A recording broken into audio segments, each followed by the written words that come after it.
नमस्कार दर्शक मित्रों, समय के एक लंबे अरसे बाद आप सभी का तहे दिखे मेरी ये इंडियन लॉ लाइब्रेरी चैनल में फिर से स्वागत करता हूं।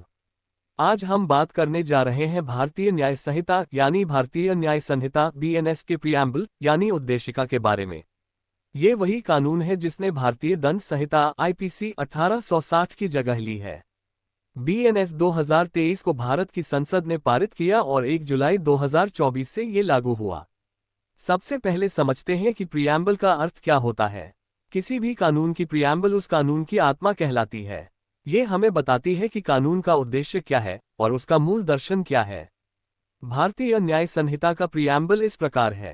ग्रेटर दैन भारत के लोगों की सुरक्षा, न्याय और शांति सुनिश्चित करने के लिए दंड विधि को अधिक सरल, आधुनिक और नागरिकों के अनुकूल बनाया गया है। इसका सीधा अर्थ है कि अब दंड प्रक्रिया केवल सजा तक सीमित नहीं रहेगी, बल्कि न्याय और समाज की भलाई को भी ध्यान में रखेगी। अब जरा समझते हैं कि आईपीसी और बीएनएस में क्या फर्क है। आईपीसी को अंग्रेजों ने 1860 में बनाया था। उस समय उसका उद्देश्य था कानून और शासन को अंग्रेजी राज के अनुसार चलाना, जबकि बीएनएस का उद्देश्य भारतीय परिस्थितियों के अनुरूप न्याय देना है। बीएनएस में कई पुराने सेक्शन हटाए गए हैं, कुछ जोड़े गए हैं और कुछ को पूरी तरह नया रूप दिया गया है। उदाहरण के तौर पर सेक्शन 302 हत्या अब बीएनएस की धारा 103 में है। राजद्रोह, सेडिशन जैसी धाराएं हटाकर उसकी जगह देशद्रोही या राष्ट्र विरोधी कृत्य का नया रूप दिया गया है।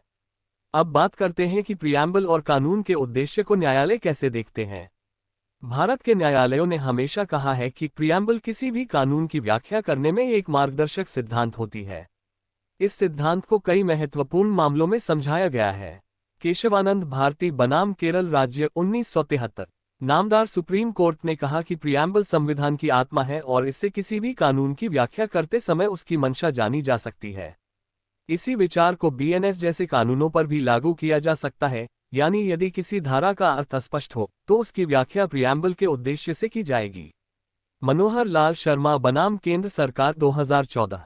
इस केस में कोर्ट ने कहा कि जब किसी कानून का उद्देश्य समाज में न्याय और सुरक्षा लाना है तो उसकी व्याख्या उसी दिशा में की जानी चाहिए जिससे जनहित और न्याय का संरक्षण हो।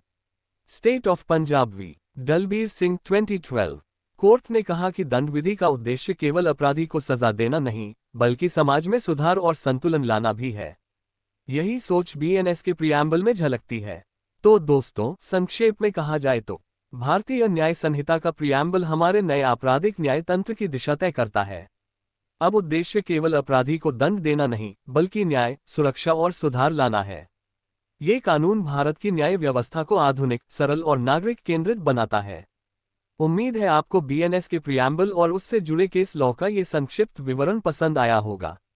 आप सबको विनम्र निवेदन है कि मेरी ये चैनल को सब्सक्राइब करके इस वीडियो को लाइक करके आपके सभी दोस्तों को और ग्रुपों में शेयर कर देना।